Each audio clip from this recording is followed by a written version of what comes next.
మీ అందరికీ ఒక క్వశ్చన్. మీరు డెవసెకాప్స్ పైప్లైన్స్ని చాలా పర్ఫెక్ట్గా బిల్డ్ చేశారు. ఇన్ఫ్రాని కూడా కంప్లీట్గా ఆటోమేట్ చేశారు టెరాఫార్మ్ యూస్ చేసి.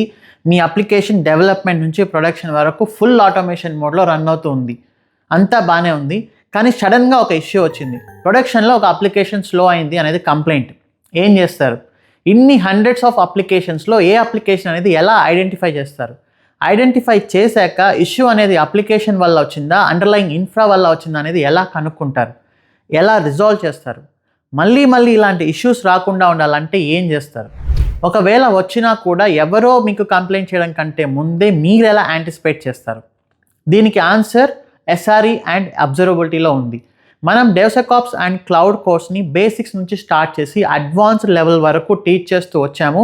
కానీ మానిటరింగ్ని ఇంటర్మీడియట్ లెవెల్ వరకే చేయగలిగాము. అంతకు మించి మనకు స్కోప్ లేకపోయింది ఆ కోర్స్లో. ఎందుకంటే మానిటరింగ్ అనేది ఒక పెద్ద ఓషన్ లాంటిది. అది ఎంత చేసినా ఇంకా ఎక్కడో గ్యాప్ ఉంటూనే ఉంటుంది. అందుకనే లాస్ట్ 1 year నుంచి ప్లాన్ చేసి ఒక పెద్ద సెటప్తో advanced only SRE and observability course అనేది ప్లాన్ చేశాము. ఇందులో ఒక పెద్ద బ్యాంకింగ్ అప్లికేషన్ని డెవలప్ చేసాము. ఇందులో 60 to 70 మైక్రో సర్వీసెస్ ఉంటాయి. ఈ అప్లికేషన్కి 0 నుండి స్టార్ట్ చేసి కంప్లీట్ ఎస్ఆర్ఈని మనం ఇంప్లిమెంట్ చేయబోతున్నాం. ఇది మీరు యూట్యూబ్లోనో ఉడేమీలోనో చూసినట్లు ప్రొమీథియస్ గ్రాఫానాని జస్ట్ ఇన్స్టాల్ చేయడం కాదు. ఇక్కడ మెల్ట్ ఇంప్లిమెంట్ చేయబోతున్నాం. మెల్ట్ అంటే metrics, events, logs and traces మొత్తాన్ని కలెక్ట్ చేసి ఒక మీనింగ్ఫుల్ వేలో మనం ప్రజెంట్ చేయబోతున్నాం. ఇందులో ప్రాంక్యూఎల్ క్వైరీస్ని యూజ్ చేసి పర్సంటైల్ లెవెల్ గ్రాఫ్స్ని చేయబోతున్నాం. అండ్ దెన్ ఒక డాష్బోర్డ్ క్రియేట్ చేస్తాం. అందులో ఒక అలర్ట్ వచ్చిన వెంటనే మీరు అలర్ట్ పైన క్లిక్ చేస్తే అది మిమ్మల్ని ట్రేసెస్కి తీసుకెళ్తుంది. ట్రేస్ పైన క్లిక్ చేస్తే స్పాన్కి తీసుకెళ్తుంది. స్పాన్ పైన క్లిక్ చేస్తే ఈ అలర్ట్కి రీజన్ అయిన లాగ్కి మిమ్మల్ని ఇమీడియట్గా ల్యాండ్ చేస్తుంది. అంటే వితిన్ 5 minutesలో మీరు ఇష్యూ ఎక్కడ వచ్చింది అనేది చాలా ఈజీగా ఐడెంటిఫై చేస్తారు. దీంతోపాటు real user monitoring, eBPF and open telemetry, ఈ 2 టెక్నాలజీస్ రీసెంట్గా వచ్చిన ఒక రెవల్యూషనరీ టెక్నాలజీస్. వీటిని కూడా మనం ఇంప్లిమెంట్ చేయబోతున్నాం. ఈ కోర్స్ మీరు నేర్చుకుంటే మీ కెరియర్ అనేది ఇంకొక 4 steps ఎలివేట్ అయ్యి మీకు వచ్చే ఆపర్చునిటీస్ కానీ మీ ప్యాకేజెస్ కానీ ఇంకా ఇంప్రూవ్ అవుతాయి.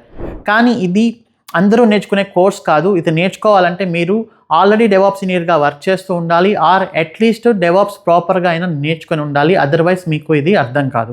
సో ఎవరైతే డెవాప్స్ అండ్ క్లౌడ్ ఇంజనీర్స్గా వర్క్ చేస్తున్నారో ఆర్ నేర్చుకున్నారో ఇది మీకు చాలా బాగా పర్ఫెక్ట్గా యూజ్ అవుతుంది. July 19th morning 10:30 AM demo ఉంటుంది. ట్రైనర్ వచ్చేసి రఘు. ఈ కోర్స్ మొత్తం ఇంగ్లీష్లోనే ఉంటుంది. మండే టు థర్స్డే వరకు సెషన్స్ ఉంటాయి.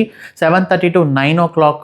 ఫ్రైడే, సాటర్డే, సండే మీరు హ్యాపీగా ప్రాక్టీస్ చేసుకోవచ్చు. Registration link, syllabus and remaining details అన్నీ కింద డిస్క్రిప్షన్లో అండ్ కామెంట్ సెక్షన్లో మెన్షన్ చేశాము. ఒకసారి చూడండి, రిజిస్టర్ అవ్వండి, డెమో క్లాస్ జాయిన్ అవ్వండి. డెమో క్లాస్లో మనం డీటెయిల్గా ఎక్స్ప్లెయిన్ చేయబోతున్నాం మన కోర్స్ ఎలా ఉండబోతుంది అనేది. దాని తర్వాత ఒక 3 ఫ్రీ ట్రయల్ సెషన్స్ జాయిన్ అవ్వండి. దెన్ మీకు నచ్చితే కంటిన్యూ అవ్వండి. See you on July 19th morning 10:30 AM.